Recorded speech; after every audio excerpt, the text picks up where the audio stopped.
What would you do if a mountain of cash sat right in front of you and nobody was watching? Before we dive into this incredible story, please hit that like button. Share this with someone who needs to hear it, and don't forget to subscribe. Also, drop a comment telling us where you're watching from. We absolutely love hearing from you. Mr. Richard Stone stood in the hallway of his giant penthouse apartment, holding his phone up like a spy in a movie. His heart beat faster than normal. The door to his private office was open just a crack. Inside that office, his massive metal safe sat wide open. Stacks and stacks of green bills filled every shelf inside the safe. There was so much money in there that it could buy 10 houses, maybe 20 cars, or feed 1,000 families for a whole year. But Richard wasn't counting his money today. He was testing someone. He pressed the record button on his phone and pointed it toward the office door. The screen glowed softly in the dim hallway. He had sent all his workers home early. His cook, his driver, his secretary, everyone was gone. The whole apartment was silent except for the quiet hum of the air conditioner. No cameras were watching.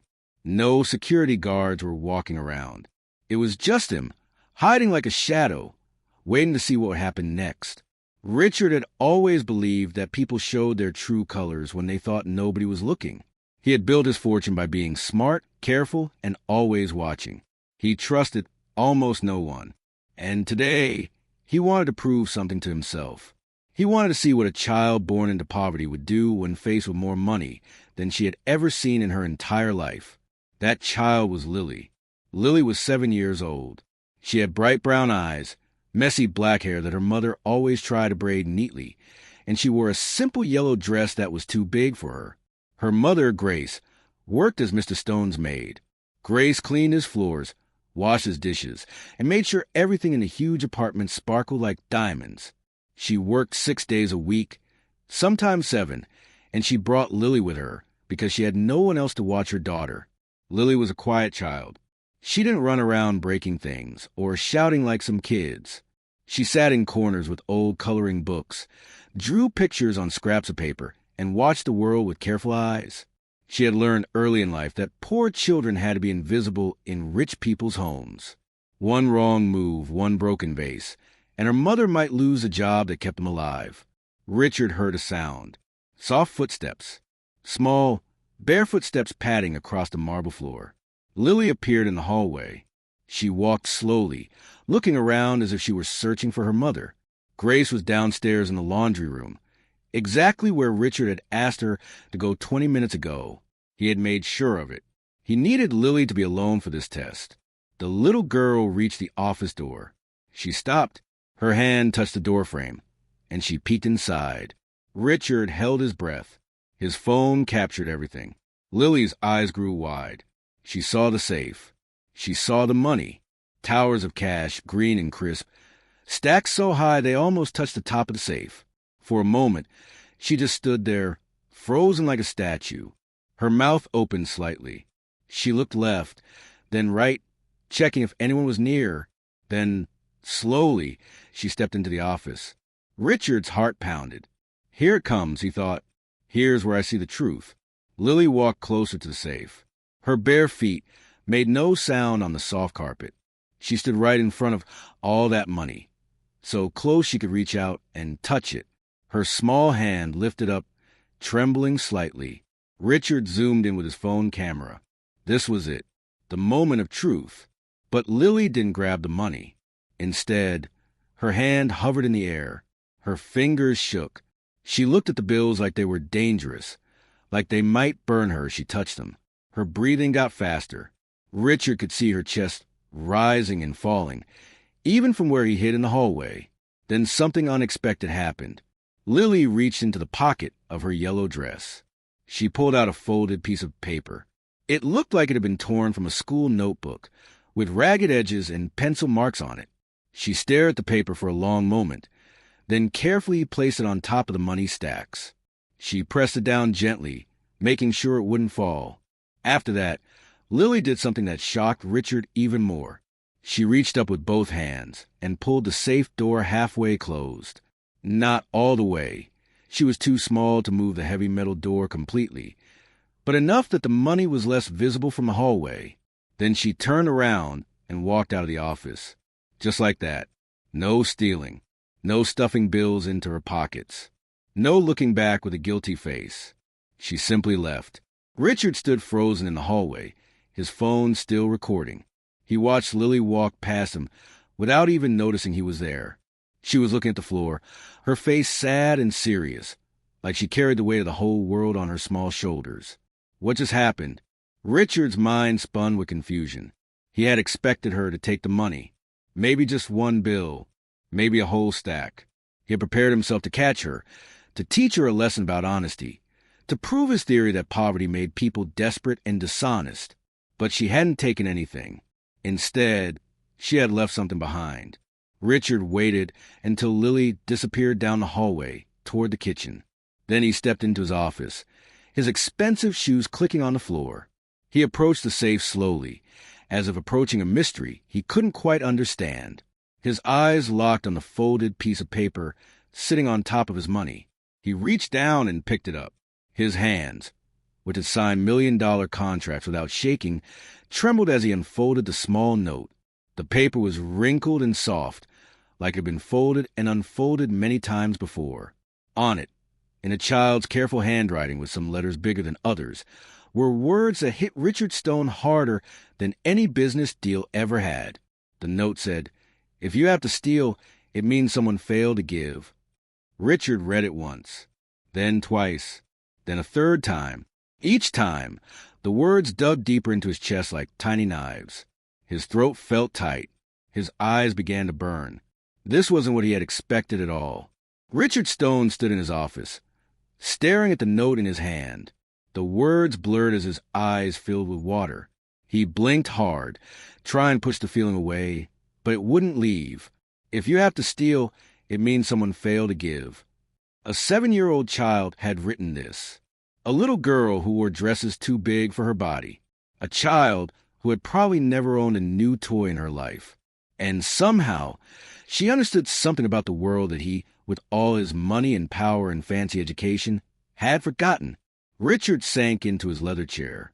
The note trembled in his hands. He thought about what he had just done. He had set a trap. He had treated a child like a lab rat in an experiment. He had wanted to prove that poor people couldn't be trusted, that poverty made people steal, that his suspicious nature was right all along. But Lily had proven him wrong. She hadn't stolen. She had taught. Richard closed his eyes, and suddenly, a memory crashed into his mind like a wave. He was 12 years old again, standing in a grocery store with his mother. His father had died 3 months earlier, and they had no money. His mother stood at the checkout counter, her face red with shame, as the cashier told her she didn't have enough to pay for food. Other customers stared. Some whispered. A little boy in a clean school uniform pointed at Richard and laughed. Richard remembered the burning feeling in his chest that day, the way his stomach ached from hunger, the way he wanted to disappear into the floor. And then he remembered walking past the manager's office on the way out and seeing a $10 bill on the desk. The door was open. No one was looking. He could have taken it. His mother needed it. They needed food, but he didn't take it. He walked away, just like Lily had walked away today. Not because he was good or noble, but because he was afraid. Afraid of being caught. Afraid of making his mother more ashamed. Afraid of becoming the thief that everyone already seemed to think poor people were. Richard opened his eyes. Tears ran down his cheeks. When had he forgotten that feeling? When had he become the kind of man who tested children? Who expected the worst from people who had the least? The office door opened. Richard quickly wiped his face and looked up. Grace stood in the doorway. Lily's mother. She was a thin woman with tired eyes and hands rough from years of cleaning. She wore a simple gray uniform, and her hair was pulled back in a tight bun. She looked at the open safe, then at Richard, then at the note in his hand. "Mr. Stone," she said quietly. Her voice shook a little. "Lily told me what happened. She said she went into your office and saw the safe. She's very sorry. She knows she shouldn't have gone in there." Richard shook his head. "No, don't apologize." His voice came out rough and broken. "I'm the one who should apologize."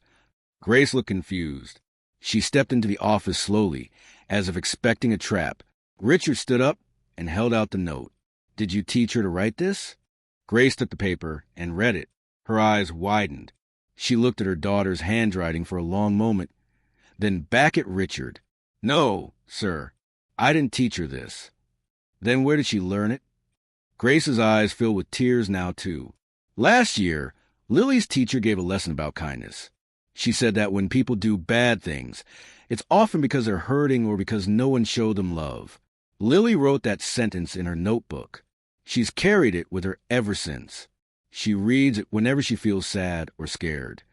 Richard felt like someone had punched him in the stomach. A child carried those words like a shield, while he carried suspicion and tests and cameras. The office fell silent. Then, small footsteps sounded in the hallway. Lily appeared in the doorway, her yellow dress swishing around her knees. She saw her mother and Mr. Stone staring at her, and her face went pale with fear. "I'm sorry," Lily whispered. "I didn't take anything. I promise. I didn't touch the money." "I know you didn't," Richard said softly.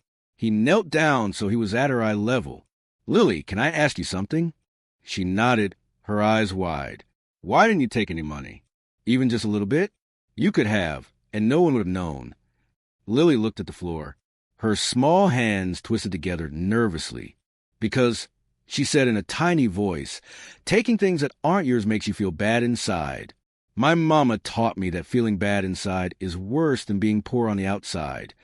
Richard felt his heart crack open. "You're right," he whispered. "You're absolutely right." Then Lily looked up at him, and her eyes weren't scared anymore. They were strong, serious, much older than 7 years should be. "Mr. Stone," she said, "why did you test me?" The question hung in the air like smoke. Richard didn't know what to say. How do you explain cruelty to a child? How do you admit that you thought poverty made people bad? "I wanted to see if you would take the money," he admitted quietly. "I wanted to know if poor people could be trusted." Lily tilted her head, studying him like he was a puzzle. "Do you test rich kids too?" Richard blinked. "What?" "Do you leave money out for rich kids? To see if they'll steal?" Lily's voice was calm, but her words cut like glass. "Or do you only test poor kids? Like we're rats or something?" Grace gasped. "Lily, you can't talk to Mr. Stone like that." But Richard held up his hand. "No, let her speak." He looked at the little girl with the too big dress and the too wise eyes. "You're right. I only tested you because you're poor. I never thought to test rich children. I trusted them without question." "That's not fair," Lily said simply. "No," Richard agreed. "It's not fair at all." Lily stepped closer. "Mr. Stone, having money doesn't make you good. Not having money doesn't make you bad. My mama works so hard. She's good. But people look at us like we're dirt because we're poor. That's the real stealing. You steal our dignity." The room went completely silent. Grace covered her mouth with her hand, tears streaming down her face. Richard felt like he couldn't breathe. This child, this tiny 7-year-old girl, had just taught him something that all his business books and mentors never could. He had spent his whole life building walls, testing people, trusting no one. And in doing so, he had become exactly the kind of person he feared. Someone who took something valuable from others. Not money, but something worse. Respect, dignity, the benefit of the doubt. Richard stood up slowly. He walked to his desk and opened a drawer. Inside was a gold coin about the size of a cookie. He had kept it for years. On one side, it said, "Winning is everything." On the other side, it said, "Trust no one." He had lived by those words his entire adult life. He held the coin up so Lily and Grace could see it. "I've carried this for 20 years, he said. "It's my philosophy, my rules for life." Lily looked at the coin, then at him. "Those are sad rules," she said quietly. Richard smiled, but it was a sad smile. "Yes, they are." He closed his fist around the coin. "And I don't want to live by them anymore." He looked at Grace. "How much do I pay you?" Grace looked nervous. $15 an hour, sir." "And you have no benefits? No health insurance? No retirement plan?" She shook her head. Richard took a deep breath. "That ends today. Starting tomorrow, you're not my maid. You're my household manager. I'll pay you $60,000 a year with full benefits, health insurance, and a retirement plan. I'll also pay for you to take management courses if you want them. Grace's legs seemed to give out. She grabbed the doorframe to steady herself. Mr. Stone, I don't understand. And Lily, Richard continued, looking down at the little girl, you're going into my scholarship foundation. Everything paid for.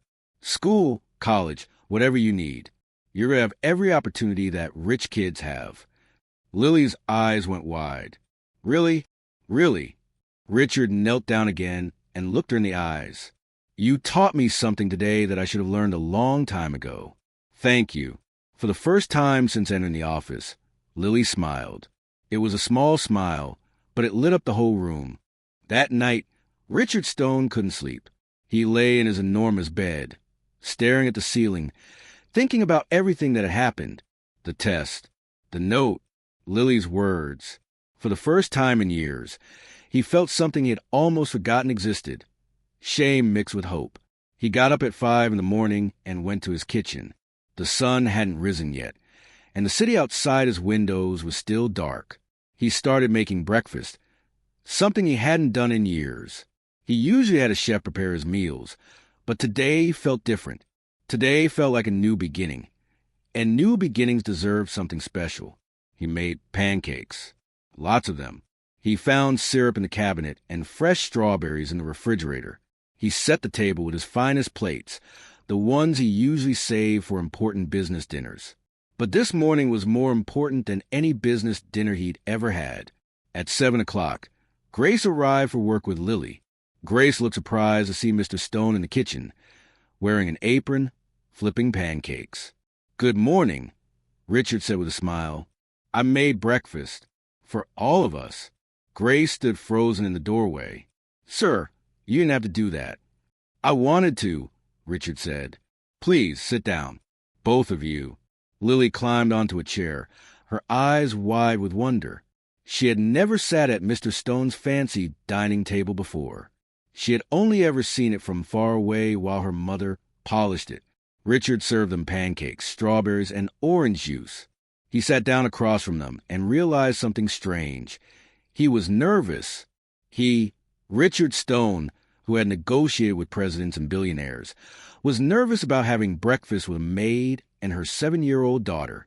I've been thinking all night, Richard began, cutting his pancake into small pieces, about what you said, Lily, about testing poor kids, but not rich kids, about stealing dignity. Lily chewed her pancake and watched him carefully. You were right, Richard continued.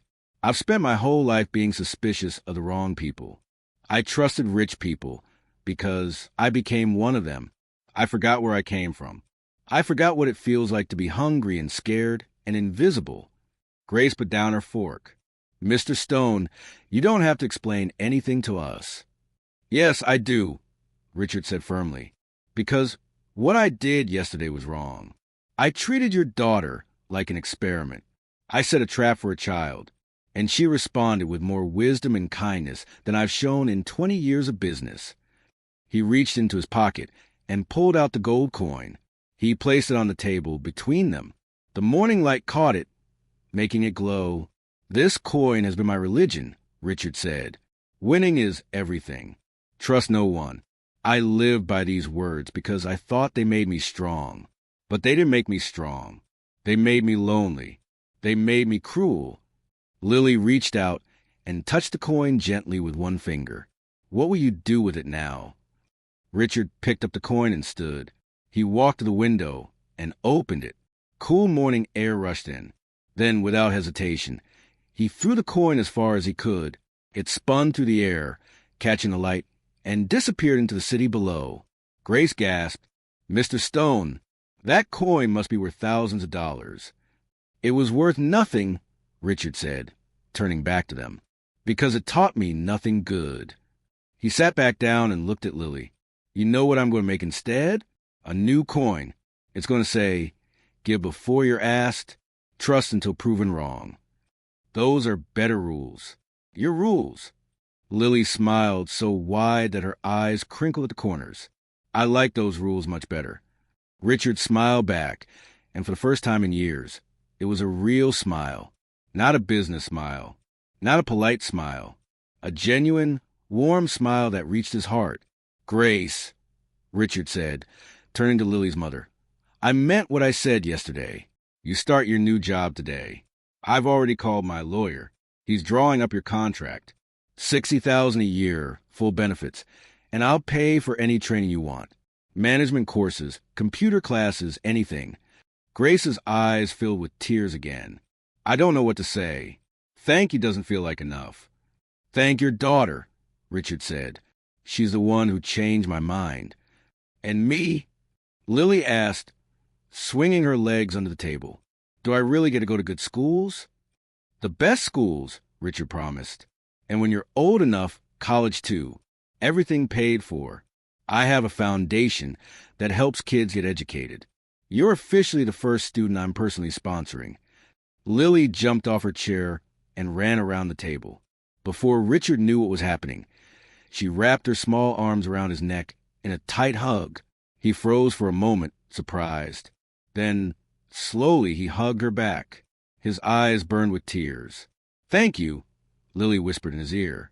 "Thank you for listening." Richard couldn't speak. His throat was too tight. So he just held this little girl, this wise child who had taught him more in one day than he'd learned in decades, and let himself feel something he thought he'd lost forever: connection. When Lily pulled away, she looked at him with serious eyes again. "Mr. Stone, can I ask you something?" "Anything."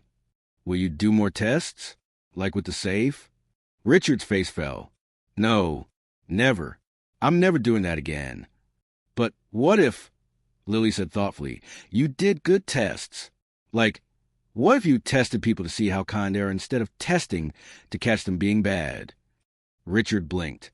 He hadn't thought of that. "What do you mean?"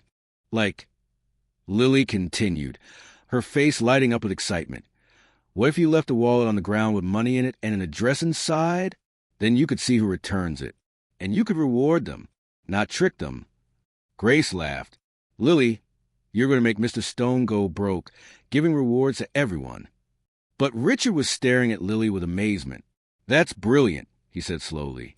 "Test for goodness instead of badness. Look for the best in people instead of the worst. And," Lily added, bouncing on her toes, "test rich kids too, not just poor kids. Test everybody the same. You," Richard said, pointing at her with a grin, "are going to be running my company someday. I can tell." They finished breakfast together as the sun rose over the city. They talked and laughed. Richard told stories about his childhood that he'd never shared with anyone. Grace shared her dreams of maybe opening a small business someday. Lily talked about wanting to be a teacher, so she could help other kids learn to be kind. As they cleared the dishes together, all three of them, working side by side, Richard realized something wonderful. His penthouse had always been full of expensive things: art, furniture, technology. But it had been empty of the one thing that mattered most: people who cared. That morning, with a maid-turned-manager and a 7-year-old philosopher, his home finally felt full. A week later, Richard started his new project. He called it the Lily Initiative. It was a program that looked for goodness in unexpected places. He hired Grace as a program director after just 1 week of training. She was a natural leader. He brought in other people who had been dismissed or overlooked because of poverty.